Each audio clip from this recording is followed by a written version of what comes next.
Madam ఈ పరాభవ నామ సంవత్సరంలో మిథున రాశి వారికి ఎలా ఉండబోతుంది అంటారు? మిథున రాశి వాళ్ళకు కూడా మిశ్రమ ఫలితాలే మనం ఘోషిస్తున్నాయని చెప్పుకోవాలి. దానికన్నా ముందు మనం ఆదాయ వ్యయం మాట్లాడుకుందాం. ఆదాయం వీళ్ళకి 8, వ్యయమేమో 11, రాజపూజ్యమేమో 1, అవమానమేమో 7. సో అంటే ఇది నేను ఇందాక చెప్పినట్టు అంత సీరియస్ గా తీసుకోకూడదు. ఎందుకు మిశ్రమ ఫలితాలు చెప్పాము అంటే కూడానే జూపిటర్ ఉన్నారు. అంటే ఏంటి, స్టార్టింగ్ ఆఫ్ దిస్ ఇయర్ అంటే March 19 నుంచి మనకి ఏప్రిల్ వరకు మంచి రిజల్ట్స్ అంటే పాజిటివ్ రిజల్ట్స్ అనేవి కనిపిస్తున్నాయి మనకి. కానీ ఆయన తర్వాత ఏంటంటే సెకండ్ హౌస్ కి వెళ్తున్నారు, అంటే ఎగ్జాల్టేషన్ పొజిషన్ కి వెళ్తున్నారు, అంటే 10th lord, 10th and 7th lord అనమాట. అది కూడా టు సర్టన్ ఎక్స్టెంట్ బాగానే ఉంటుంది. కానీ ఇక్కడ ఏంటి ప్రాబ్లం అంటే ఖర్చులు అనేవి విపరీతంగా అవుతాయి. ఓకే. అంటే దేనికి ఖర్చు అవుతాయి, మోస్ట్ ఇంపార్టెంట్ ఏంటంటే అటు మెడికల్ ఖర్చులు అండ్ ఆల్సో అంటే ఇంట్లో వాళ్ళకి ఖర్చు అయ్యే ఛాన్సెస్ ఎక్కువ కనిపిస్తున్నాయి.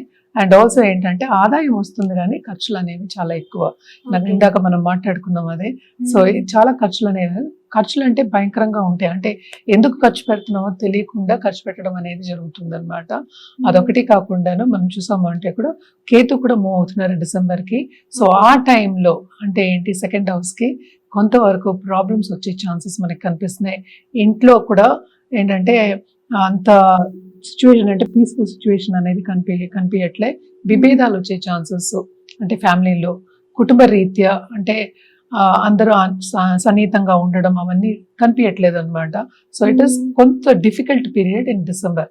అంటే ఆల్మోస్ట్ మనకి నవంబర్ డిసెంబర్ నుంచి ప్రాబ్లమ్ స్టార్ట్ అవుతుంది అనమాట. అదొకటి కాకుండాను నేను అన్నట్టు కొంతవరకు చాలా మటుకు ఖర్చులు అనేవి చాలా చాలా అధికం కనిపిస్తున్నాయి.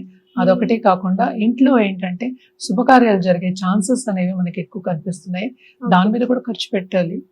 ఇన్వెస్ట్మెంట్స్ కూడా ఏంటంటే వాళ్ళు పెట్టిన ఇన్వెస్ట్మెంట్స్ వాళ్ళకి తగిన రాబడి అనేది రావడం అనేది కొంచెం తక్కువ కనిపిస్తోంది అనమాట. అదొకటి కాకుండా మనకి చూసాము అంటే 10th లో ఏమో బలంగా శని కూర్చుని ఉన్నారు 10th house లో.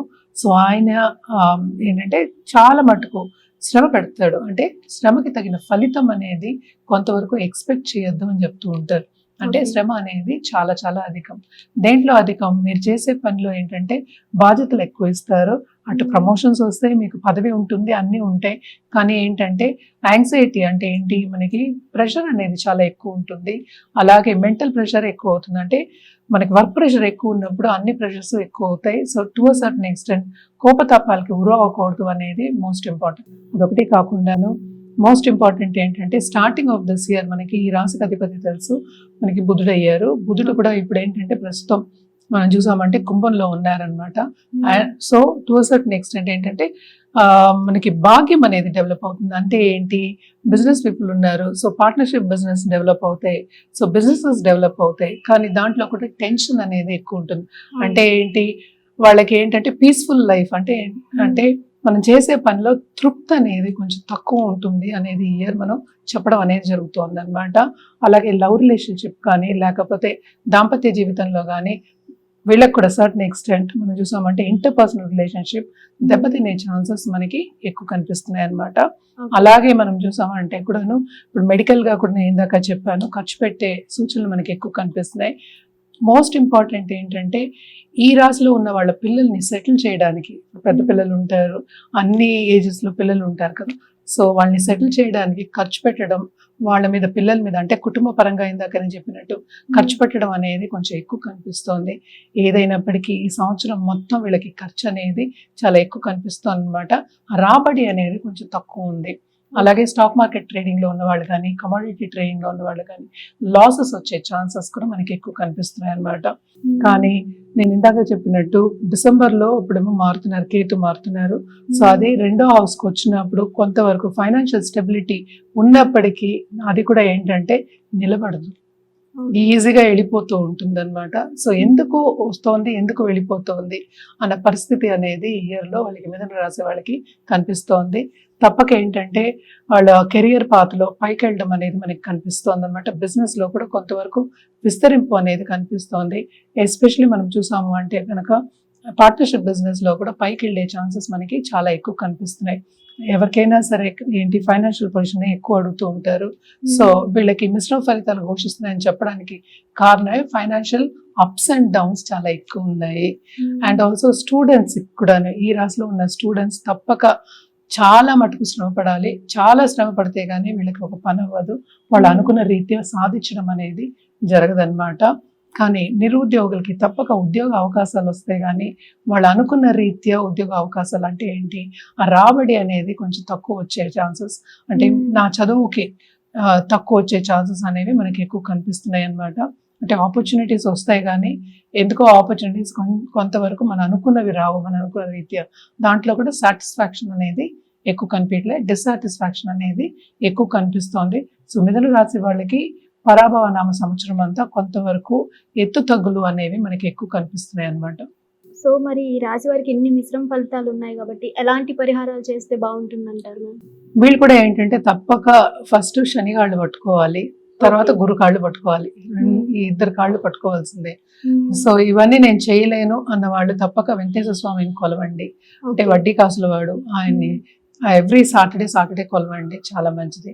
ఎవరికైనా కావాల్సింది ఏంటి, ఫైనాన్సెస్ స్ట్రాంగ్ గా ఉంటే అన్ని స్ట్రాంగ్ గా ఉంటాయి. ఎందుకంటే లాసెస్ అనేవి కొంచెం ఎక్కువ కనిపిస్తున్నాయి కనుక ఈ సంవత్సరం మిథున రాశి వాళ్ళకి కొంతవరకు వెంకటేశ్వర స్వామిని కానీ వెంకట్ కానీ ఆశ్రయించడం మంచిదన్నమాట. అదొకటి కాకుండా గురువు కాళ్ళు అంటే ఏ గురువు అయినా సరే అంటే పెద్దల బ్లెస్సింగ్స్ తీసుకోమని నేను నిత్యం ఎప్పుడు చెప్తూనే ఉంటాను. సో పెద్దల బ్లెస్సింగ్స్ తీసుకోవడం, వాళ్ళు చెప్పిన మాట కొంతవరకు కన్సిడర్ చేయడం మంచిది. లేని పక్షాన్ని గుడికి వెళ్ళి థర్స్డే తప్పక కొలవండి, ఇంకా మంచిదన్నమాట. ఎందుకంటే బిజినెస్ పీపుల్కి ఎప్పటికైనా సరే కావాల్సింది ఏంటి, డబ్బు. అంటే అందుబాటులో ఉండాలి, లేకపోతే బిజినెస్ చేయడం అనేది కష్టం. సో దాంట్లోనే కొంతవరకు డిస్టర్బెన్సెస్ ఉన్నాయి కనుక తప్పక గురుకాళ్ళు పట్టుకోవడం చాలా చాలా మంచిది. మనకి ధనానికి కూడా ధన ఆకర్షణకు కూడా మనం ఎక్కువ గురు చెప్తూ ఉంటాము.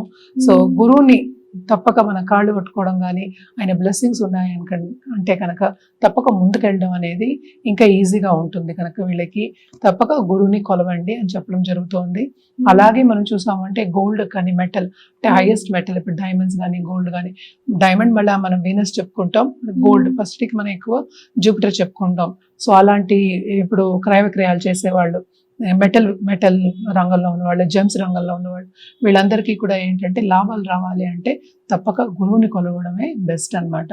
అలాగే కలర్స్ విషయానికి వస్తే కనుక తప్పక వీళ్ళు ఎల్లో కలర్ ఎక్కువ వాడడం అనేది చాలా మంచిది. ఎల్లోతో పాటు గ్రీన్ కూడా వాడచ్చు. వెడ్నెస్డే వాడి చూడండి, చాలా చాలా మంచిది. అండ్ ఆల్సో మన రుద్రాక్ష విషయానికి వస్తే కనుక తప్పక వీళ్ళు పంచముఖి రుద్రాక్ష వేసుకోవడం వెరీ వెరీ ఇంపార్టెంట్. సో లేని పక్షాన్ని నేను వేసుకోను అన్న వాళ్ళు అట్లీస్ట్ మందిరంలోనే పెట్టుకోండి, ఒకే ఒక సింగిల్ రుద్రాక్ష తప్పక పెట్టుకోండి. అలాగే ఏంటంటే జూపిటర్కి మనం గురువు చెప్పాను, గురువుని కొలిచే వాళ్ళు ఉంటారు, లేకపోతే శివుని కొలిచే వాళ్ళు ఉంటారు, శైవైట్స్ ఉంటారు. సో లేకపోతే శివుణ్ణి కొలవండి అదే రోజు, మండే కొలవచ్చు, థర్స్డే కొలవచ్చు.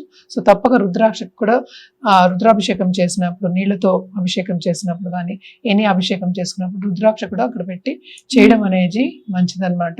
సో తప్పక ఏంటంటే ఇవన్నీ కొంతవరకు వీళ్ళకి అంత మంచి సూచనలు లేవు కనుక ఆధ్యాత్మికంగా వెళ్ళడం, ధార్మికంగా వెళ్ళడం, అలాగే ఏంటంటే నిత్యం దైవ చింతన ఉండడం వీళ్ళకి చాలా మంచిది.